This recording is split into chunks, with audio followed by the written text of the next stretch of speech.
Hello, and welcome to the Digital Boss Boardroom, where we share valuable and actionable knowledge specifically curated for small business owners to help you more effectively market your business online and to create some joy in this crazy entrepreneurial journey we're all on.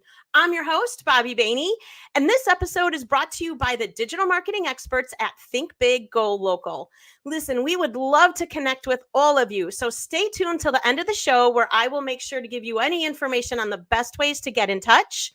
And don't be afraid to get involved in this conversation. Drop us a comment, a like, a share, subscribe to this podcast so you don't miss any of our future upcoming value-packed episodes.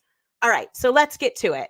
First of all, I am so excited. This is our first podcast in the Digital Boss Boardroom, and I cannot wait to introduce you to our first guest. So today we're going to be talking all about ways to leverage LinkedIn in 2024, and I have the perfect LinkedIn expert to share with you today.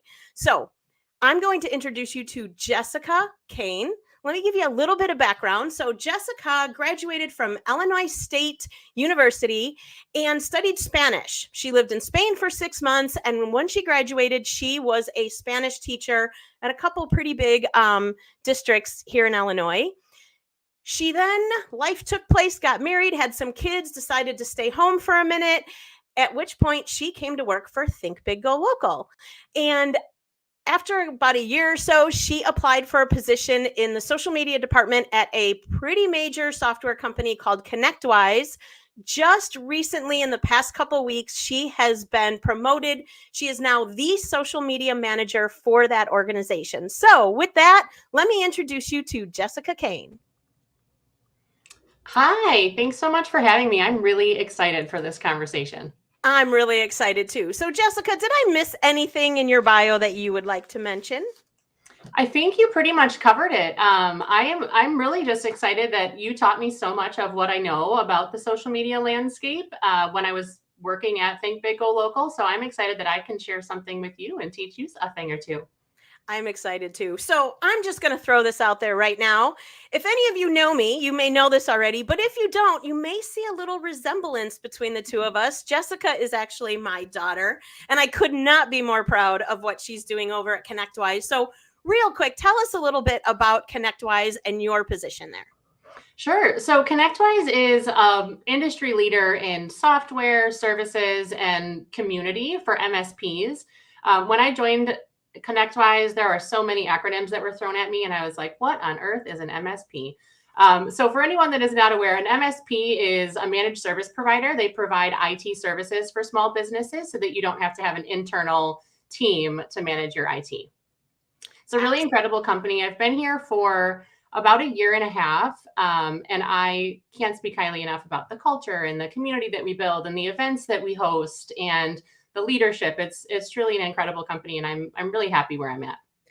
That is so, we miss you so much, but it has been so much fun watching you really elevate your career and go from teacher to social media. So maybe we'll talk a little bit about that in the during this conversation. But I have noticed you spend a ton of time on LinkedIn. Now that has never been my favorite platform.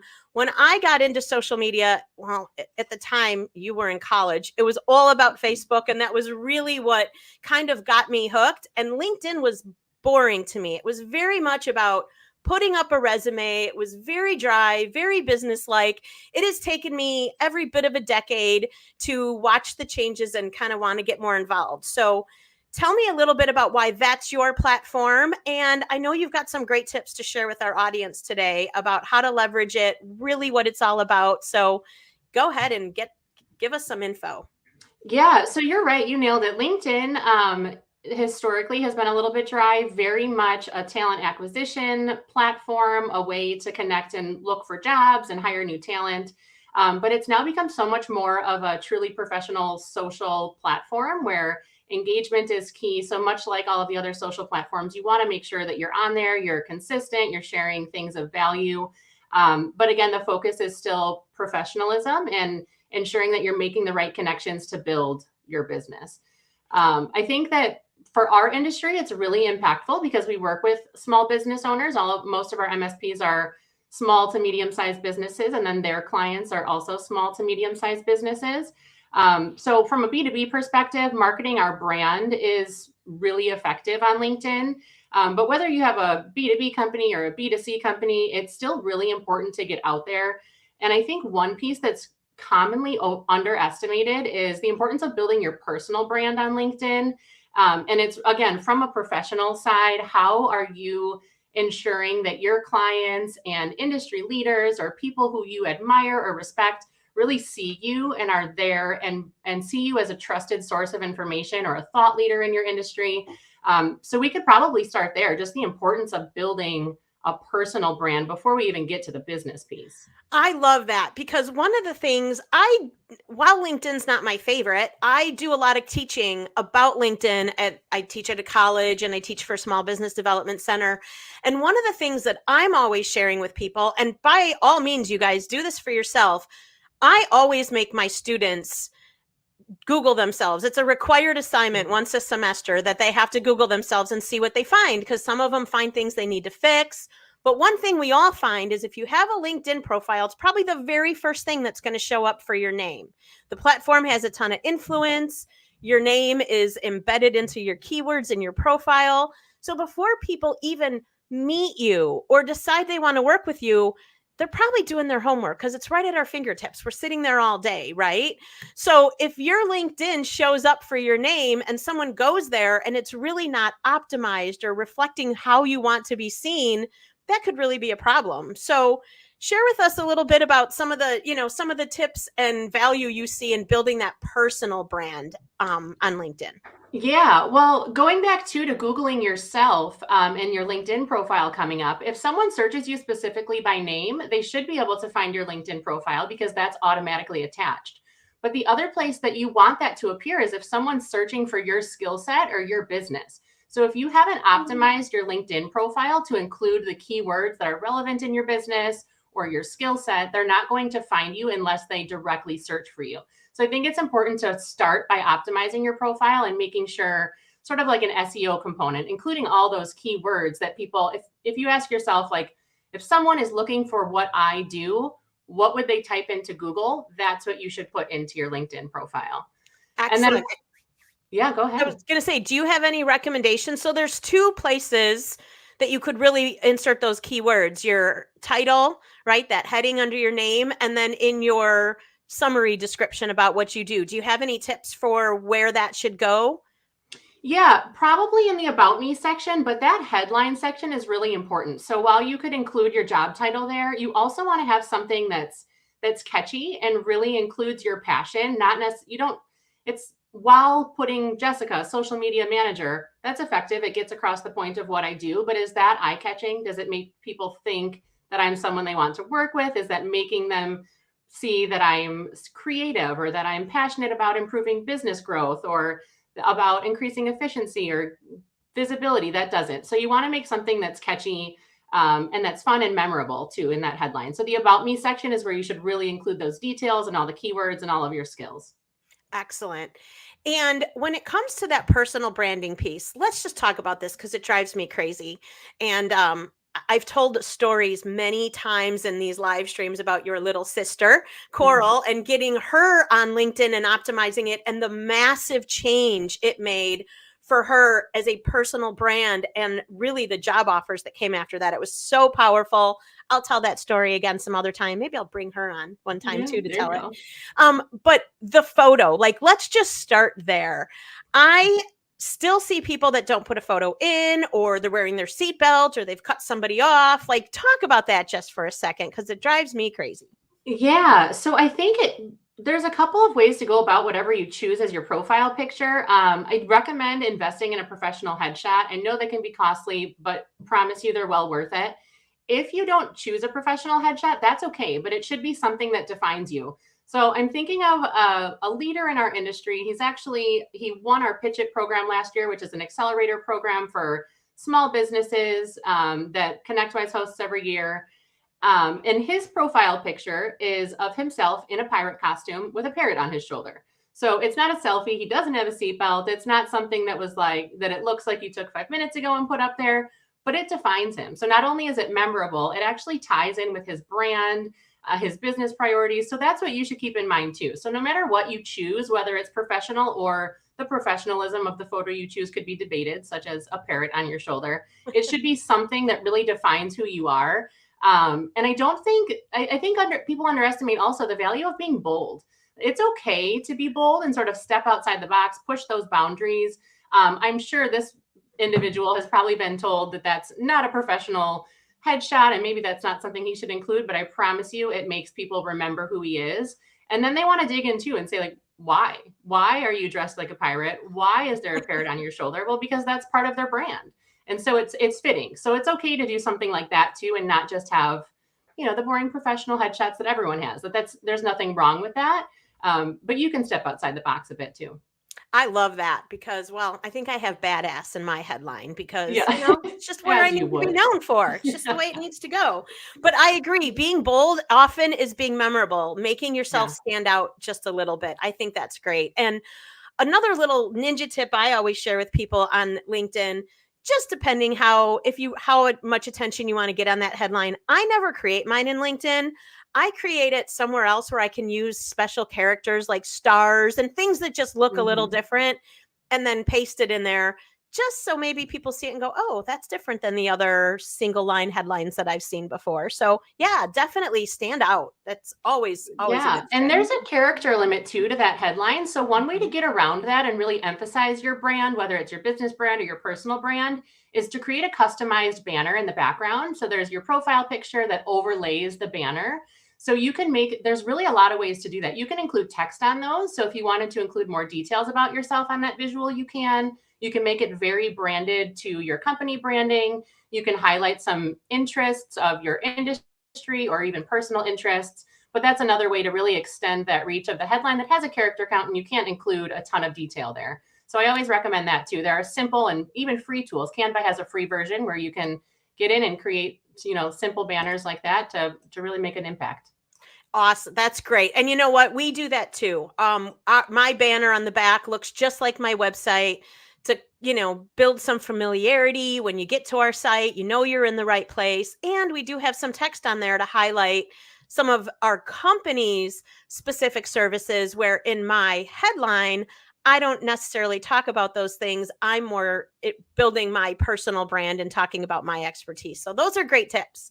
So once you get this platform optimized and you're really thinking in terms of, regardless of your business, and by the way, you guys, nobody wants to connect with your logo. Everybody really, really wants to build one-on-one connection with the people behind the logo. So Yeah. keep that in mind as well.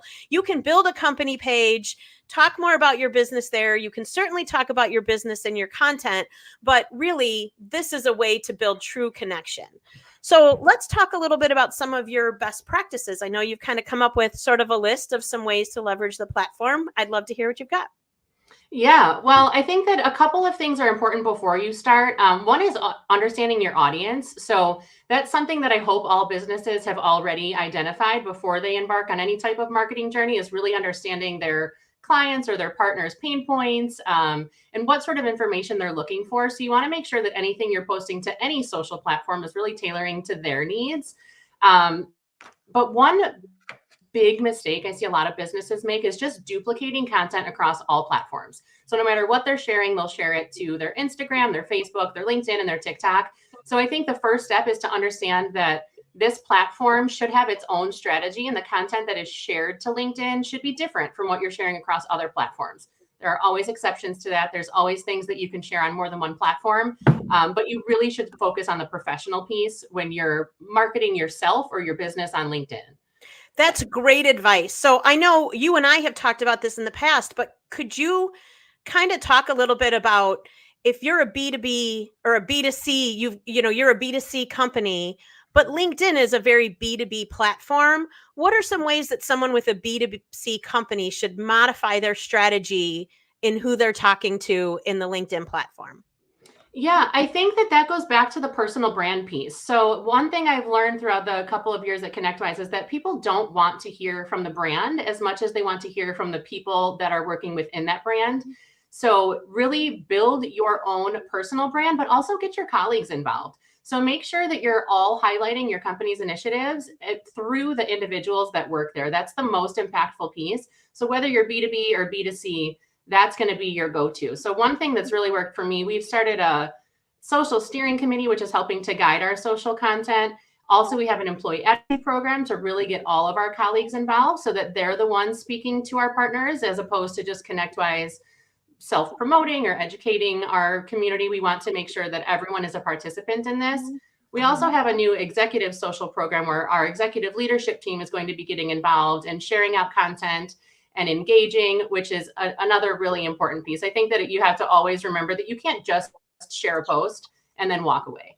You have to always be there engaging. And even if you choose not to start with sharing posts, you can start by simply observing, browsing what's going on LinkedIn, and just jumping in and adding value somewhere. So that is really across all industries, B2C, B2B, just get out there and add some value wherever you can. That'll make your name grow. Once people then see your name, like, oh, that was interesting, they'll click through, they'll see where you work.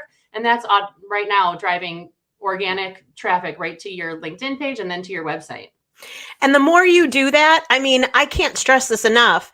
People they start to notice you. You may have someone you'd like to build a relationship with. The more you engage, the more you drop comments on their content, not only does it feel supportive, but they may have great content you can share with your audience to add value as well.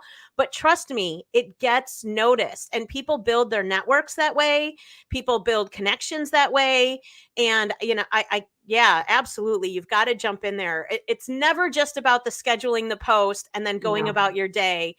It's truly about jumping into that platform and engaging with other people and building relationships. Like, social is called social because we're supposed to be that way. And I think over time it became this, free place to dump things. And we've sometimes forgotten about the actual social piece that is what people are really, especially after COVID and all these years of just going through news feeds, I think we're craving that connection. Yeah. Have you toyed with collaborative articles on LinkedIn at all?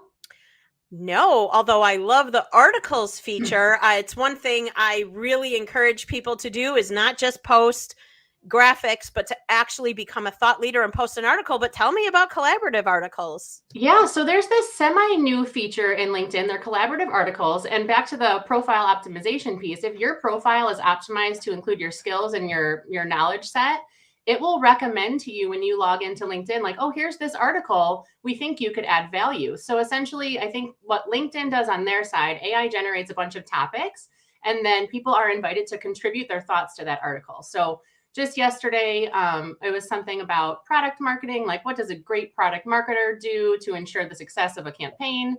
And you just jump in with your own thoughts, and then anyone else who is in there, or anyone who's searching LinkedIn for that information or that knowledge set will see your name in there as a contributor to that article. So you've become somewhat of an author in this collaborative article that is created through LinkedIn. And it is a really great way to build your audience by just sharing something short and sweet.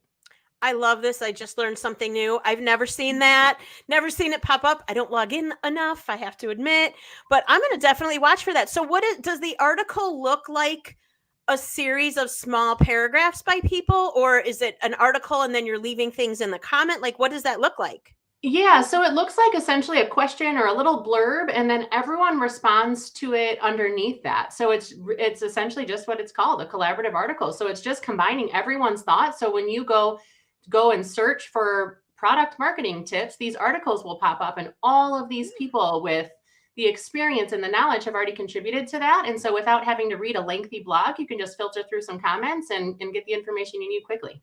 That is awesome. I want to jump into a couple comments we got here real quick. Thank you guys. Being bold, having purple hair, building the brand. So if you have not been watching for a while, I used to have purple hair. This is a whole different post-COVID look, but yes, purple hair was bold. And the whole reason it was purple was because of that and because it was memorable. And it really worked for me for a long time. And then someone else said, ladies, I don't spend enough time in LinkedIn and I'm terrible at marketing myself.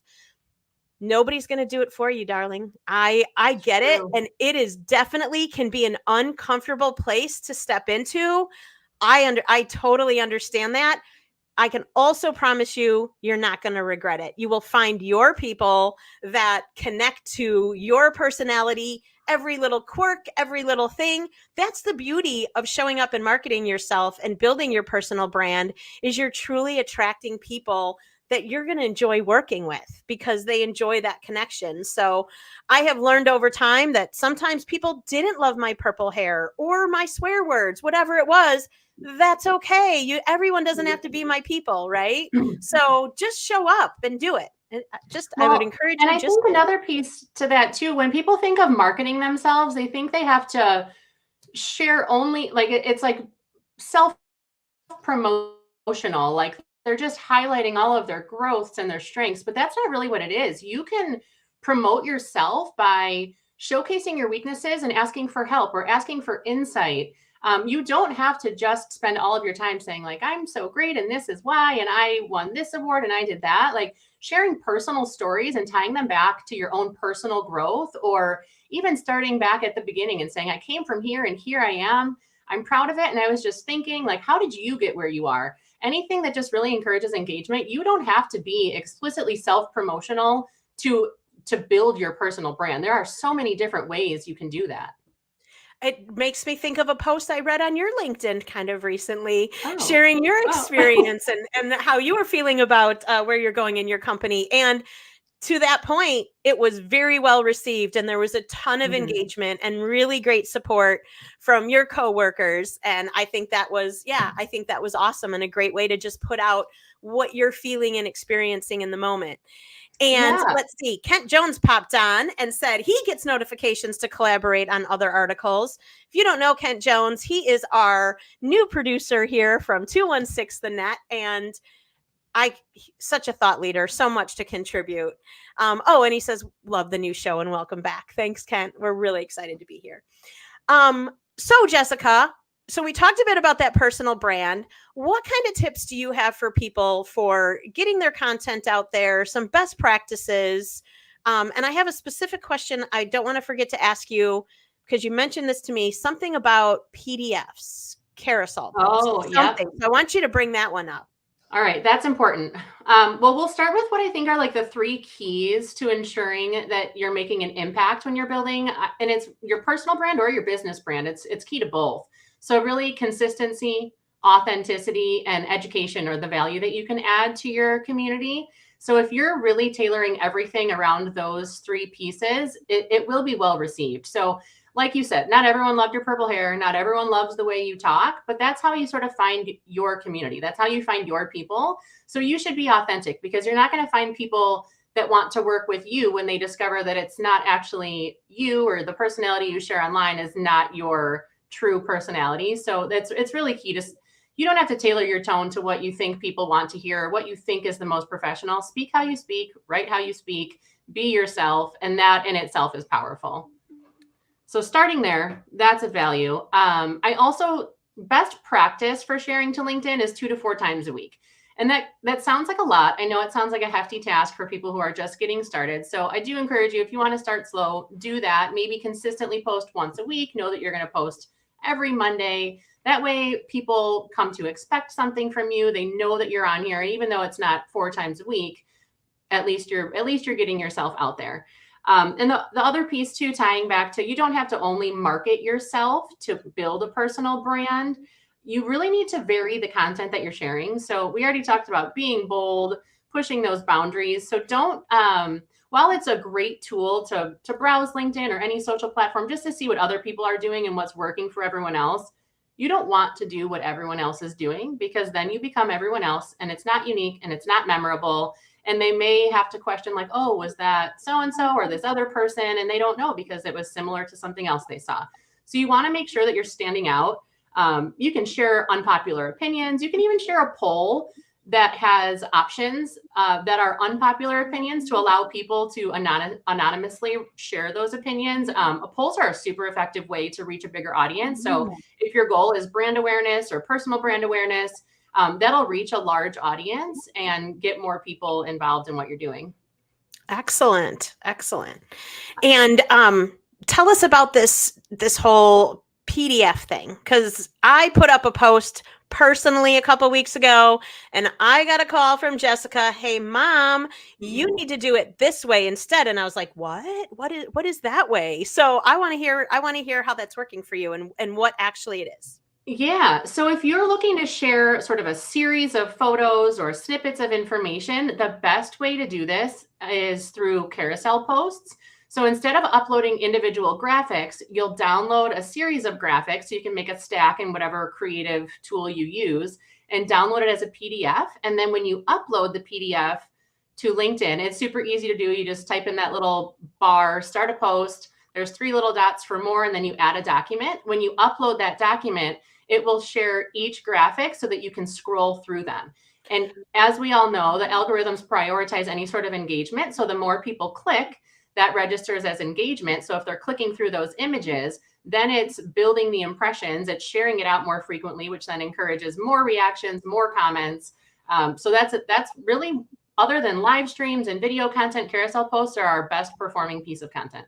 Oh my gosh. So I just want to say, when I do any kind of presentation, whether it's a live stream or if I'm speaking somewhere or teaching, my goal is always to make sure my audience gets one awesome nugget. I've already gotten 2, and it's my podcast. So I'm really excited about that. We look at Instagram with those carousel posts in exactly that same way. If you can create that series and people scroll through it, that's every time they scroll through a new image is engagement. So I had uploaded what was a carousel post on Instagram to LinkedIn, and it just came up as a collage of photos. So there was no suspense. There was no reason to go through them. And that was when Jessica made the recommendation that I put it in a PDF. And I honestly didn't even know what you were talking about because I have never done it that way. And that makes a ton of sense. So just as a reminder, you don't just upload the PDF, you hit the 3 dots, you're actually uploading a document, and that changes the way it displays. And it varies your content, which just makes you look smart and savvy, right? For sure. And if you're driving people to another asset you have, like a blog or a live stream, if you make those little tips or whatever you share in each image, like short and precise and leave a little bit to the imagination, it's a really good way to drive people to another asset because they know that you're going to add value and are craving more information. So highly recommend too, including a CTA if you have something else relevant to whatever content you share to get people there too. Yeah, and CTA, call to action.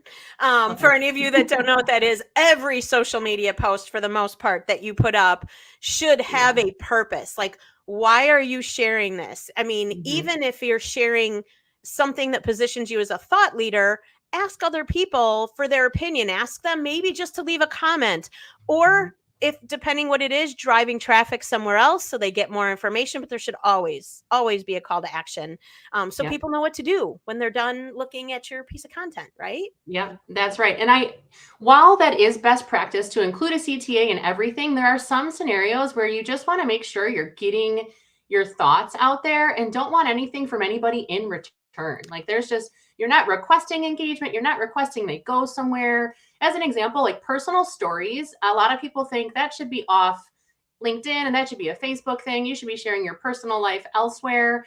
But I've seen a lot of really impactful personal posts that don't request or elicit engagement, but they do in and of itself because people can relate.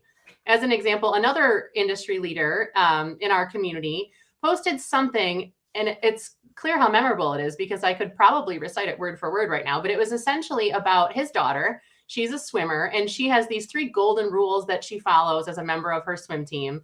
And he was able to take that personal story. So he was sharing his pride in his daughter, not only for being a good swimmer, but for sharing or like even coming up with these 3 golden rules as a teenager on a swim team. He tied it back to how those 3 rules that she came up with could apply to business growth and how all leaders should use these 3 tips to do X, Y, and Z.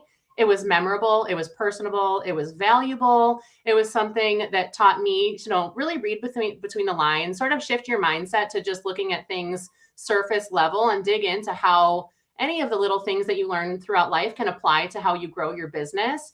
And I just love that. And he didn't request anything from us. He wasn't asking like, what are your 3 golden rules? But there was a ton of engagement just because of the value and of sharing a personal story. It's really that personal connection we crave. Absolutely. And one term we haven't thrown out there is relatable. So Yeah. I know I've had situations in my business before, and this is one of the reasons I encourage people to share personal things, because you find that commonality between you and someone else that now sparks that feeling of, oh, we're similar, or I have that same interest. I mean, someone who was just a parent would really relate to that person, and now they feel connected, right? Right. If you're a parent with a swimmer, you feel even more connected, to that person. So I think just being relatable. I know I once put out a post about being burnt out, and someone had challenged me to do it, and so I did, and I actually did it live. I was probably slightly teary, didn't have any makeup on, thought this is going to be a disaster, but whatever. It was one of the most engaging piece of content I put up. I Mhm. had grown men telling me how they cry because they are missing their children and the hustle is really hard. Like it just brought out conversation Yeah. from people that I genuinely didn't expect. And it just connected all of us in such a different way, because while it was related to business, it was a different topic we didn't talk about very often. So being relatable is huge. And so I agree with you. I also have a friend who I just was traveling with. I just got back from the Bahamas a couple weeks ago. It was amazing.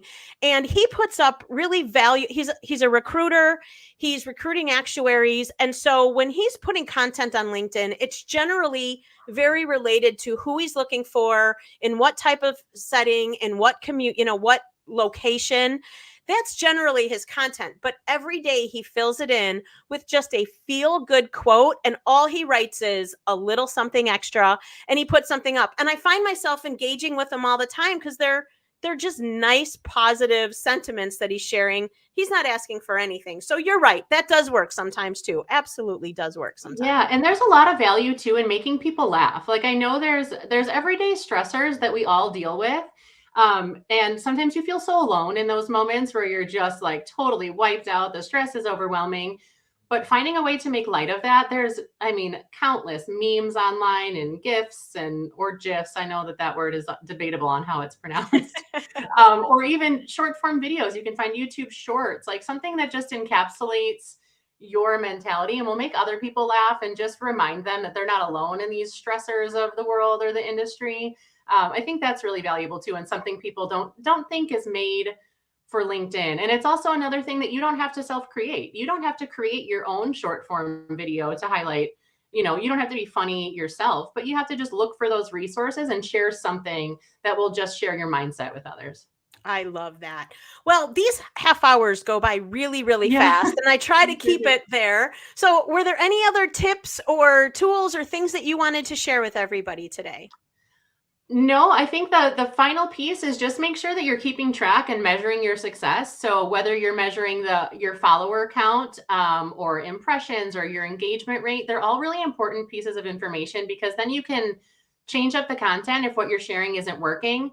But I also want to caution people not to just judge the effectiveness of what they're sharing on one post. If they share one personal post and it doesn't get a ton of engagement, that doesn't necessarily mean that it wasn't effective. It just means that you need to keep going, but it can give you some insights on how you can improve and what you can do better. So do keep track of some of those more important metrics. Don't let those fall to the wayside or never follow up with your progress.